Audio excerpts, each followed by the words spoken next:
All right, step 1, 2-hour drive to the lake, complete. Now the work begins. If you guys saw my last Slay Nation tournament video on Lake Bomazene, I failed. I dropped 2 and actually really 3 fish that probably would have gotten me into third. Now, third is respectable. Third is a paying position. But I'm too damn competitive for that. And as the defending AOI champion, third is not going to cut it to repeat in the new year. So what am I going to do about it? Am I going to make excuses? Am I going to keep just doing things the same way? No. I am doubling down on my practice for the next event. This event is next week. So I'm here today and we'll be back again in 2 more days. And I am going to do everything I can to break down this new body of water that I've only fished 1 time.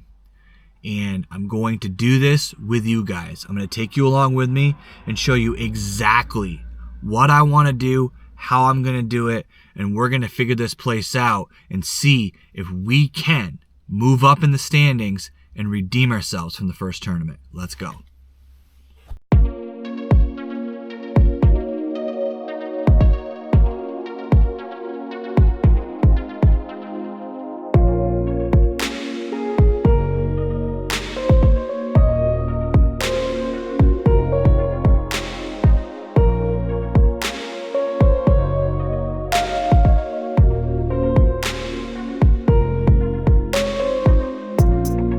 Okay, so here's how this is going to start. To give some background, I have fished this body of water a total of like 5 times, 4 of which were ice fishing on the opposite end of the lake. So really I fished it once. And those conditions were a week ago entirely different. We're talking so warm that I was wearing shorts, I got a sunburn. And I was marking at places almost 70-degree water. Today, we're 58-degree water a week later. I'm wearing full rain gear. It's supposed to snow in higher elevations. Our weather has completely turned on its head. And that is a good and bad thing because it's going to encourage me to take the time to really break this place down a little better.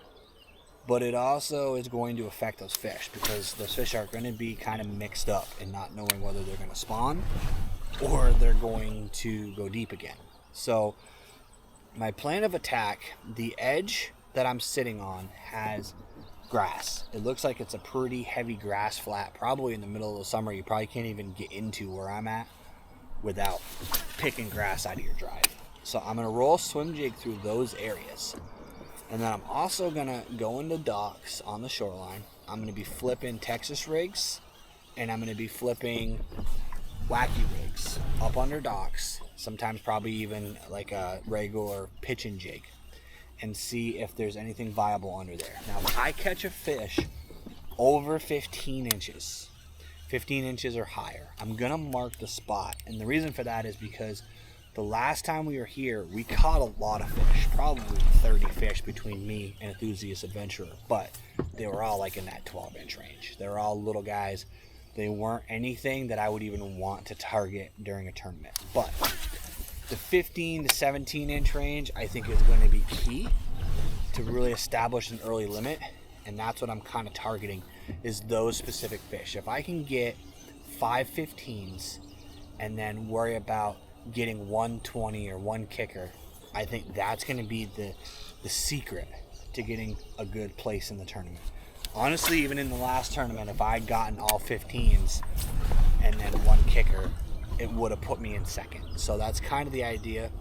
But what we're going to do is we're going to work our way slowly. I'm actually fishing this twice, so I'm fishing this again in 2 days. So my idea is that I want to really break down this specific shoreline and see what's here, get a good picture of it, and then keep moving, find another area, and just kind of get the picture all in my head so that I know exactly what I'm working with come tournament day. Well, Texas rig works. Not the quality I want, but works. They like those bellow shads. Okay, buddy. What's up, homie?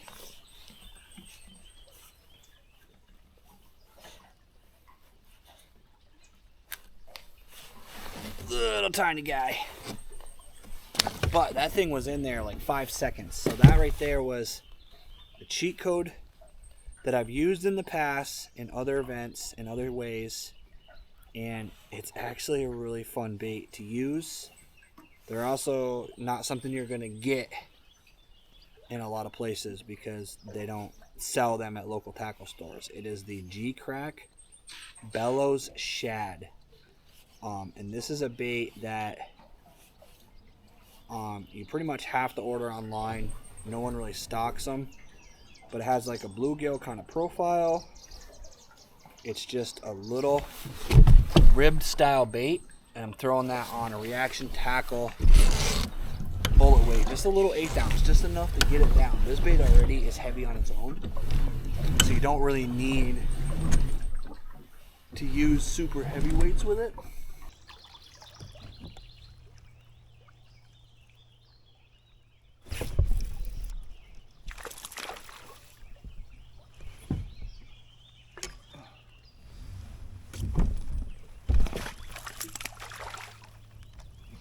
Oh, little guy. Now that I got that fish unhooked, I hooked him in a weird way, but that was another small one on a square bill that I've been having a lot of success with smallmouth, specifically 2 different bodies of water now, but it's a color that I've had a lot of success with in general. It's a Berkeley color called Vintage Craw. That's a pit bull, I think is what the bait's called. But I was just kind of running it through the shallows, grinding it on the rocks, and that fish hit it pretty much immediately. I'd actually had him hooked earlier than I thought I did because it was, my drag was so loose that I actually was dragging him for a little bit before I realized I even had that fish on there. I guess that's a good drag system I got there, but right now, pull my anchor. We're gonna keep working our way up this shoreline. So far, all I'm finding is little fish, and that's detrimental to the goal here, but I'm finding fish, so that's a good sign. You know, it's not something that's bad. It's just I gotta find the spot in the spot. I gotta find the combination of bait and location that produces the bigger bites.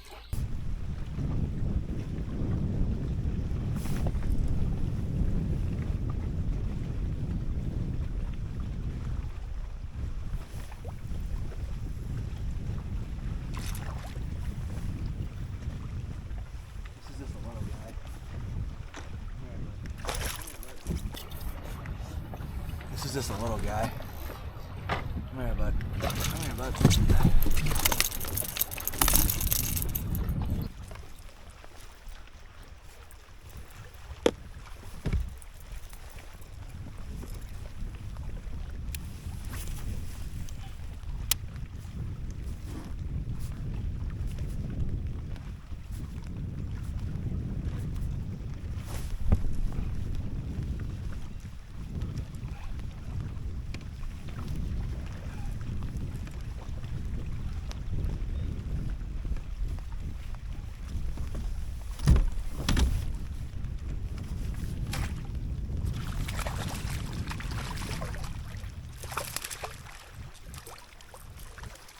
All right, guys, so first fish of decent size, 15 3/4, beautiful looking smallmouth, very, very aggressive, caught on a jerkbait.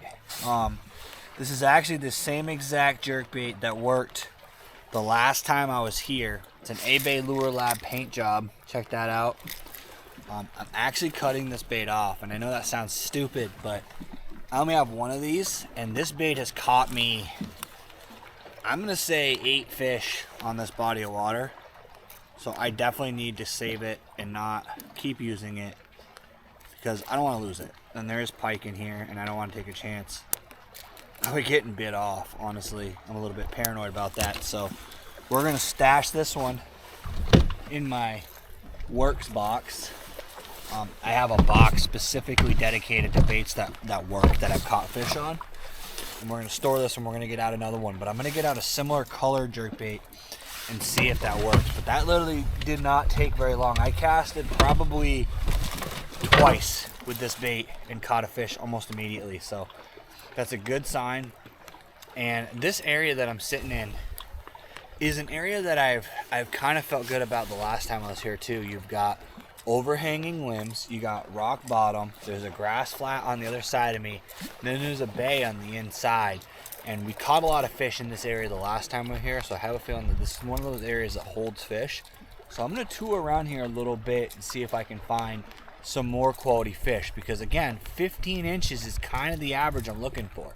Then I can work on catching a 20 or whatever, but really if I can get 5 15s, I'm going to feel a lot better than if I get 5 of what I've been catching, which were like 10 inchers.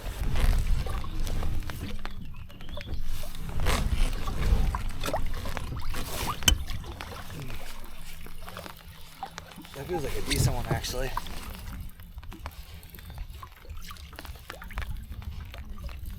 Ooh, that is a good one. That is a good one, guys. Okay. Okay. Come here, buddy. Come here, buddy. Okay. Okay. Come here. Get in the net. Get in the net. Get in the net. Come here. Get in the net. Yeah, baby. Hell yeah, baby. Woo, that's a good one. That is what we're looking for, baby. Hell yeah. But hey, bro. 3.22 pounds.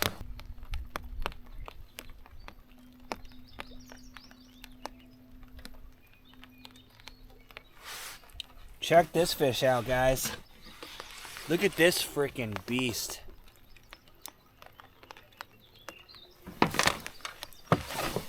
Look at that fish.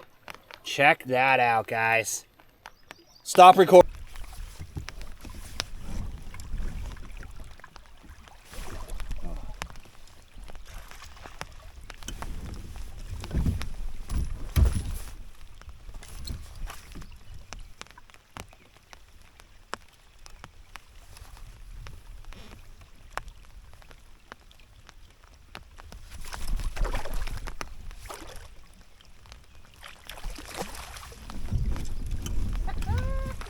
Alright, so we're gonna get a quick measurement on this one. Bro. Alright, that one is 16 inches. So another 16 incher. Nice long kayak fish. Again, on a square bill, off of the same area. Casting a little bit deeper. Running it kind of 45 in the bank. And that resulted in yet another good fish. So that is a 15.75, a 16, and an 18. So that is a really good day. That 3 fish, as weird as it sounds, those 3 fish almost beat my entire score from my last tournament. So that's a very, very solid best of 5 if I can get a couple more of that size. But this area right here seems to hold bigger fish. We did get some decent ones the last time we fished this area, so I'm gonna have to remember this area. I got it marked as a waypoint. This very well might be an area to start the tournament. It's gonna be a long pedal, but if I can get everybody checked in early, it might be worth us making my way down here first. All right, we're gonna unpack this a little bit. Here's what I figured out. It's a lot of nerdy details, so get ready.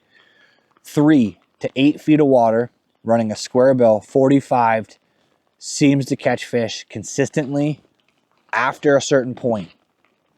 There is hard bottom with grass. It's where the hard bottom meets the grass, running that square bill over top.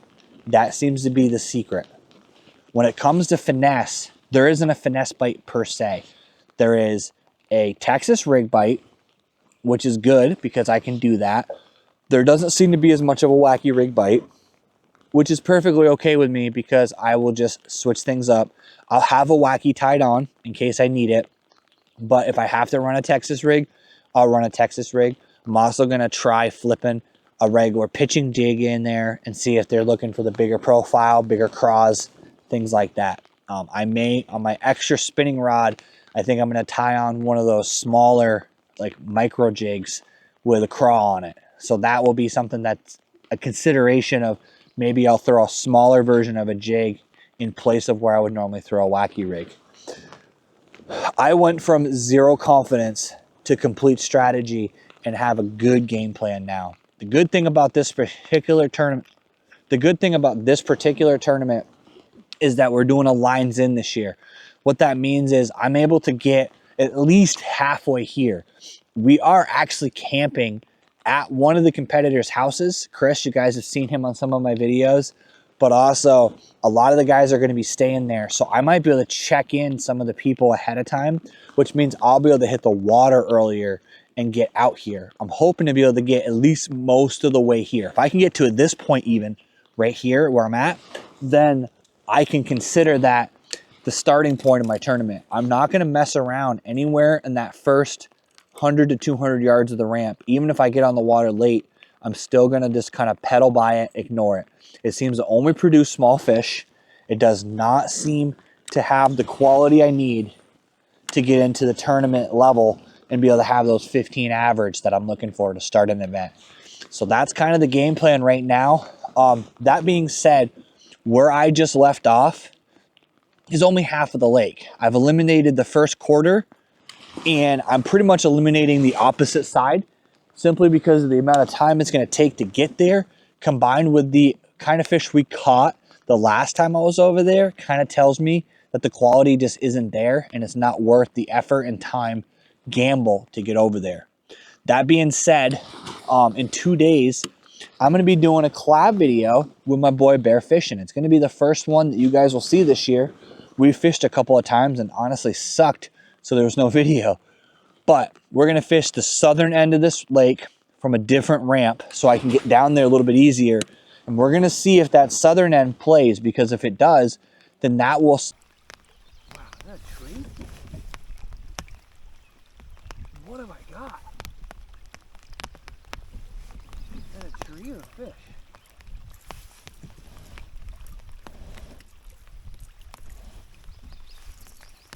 It's a fishing line.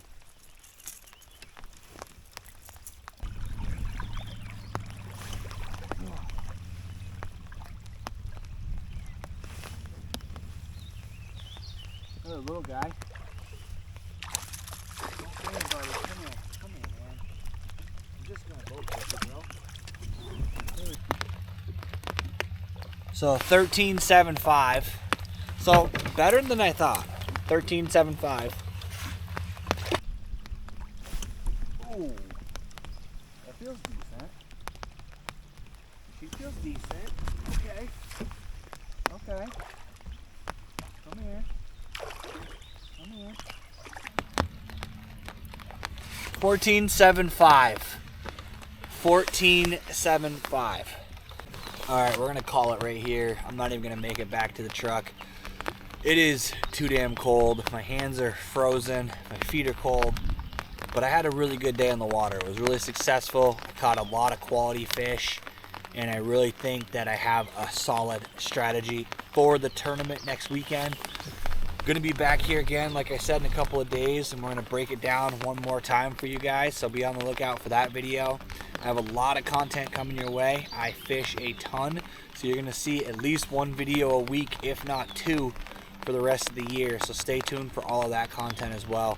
I want to thank you guys for coming along with me. I really appreciate you guys taking time to watch this video. If you haven't already, hit that like, hit that subscribe, and as always, let's get out there, catch more fish.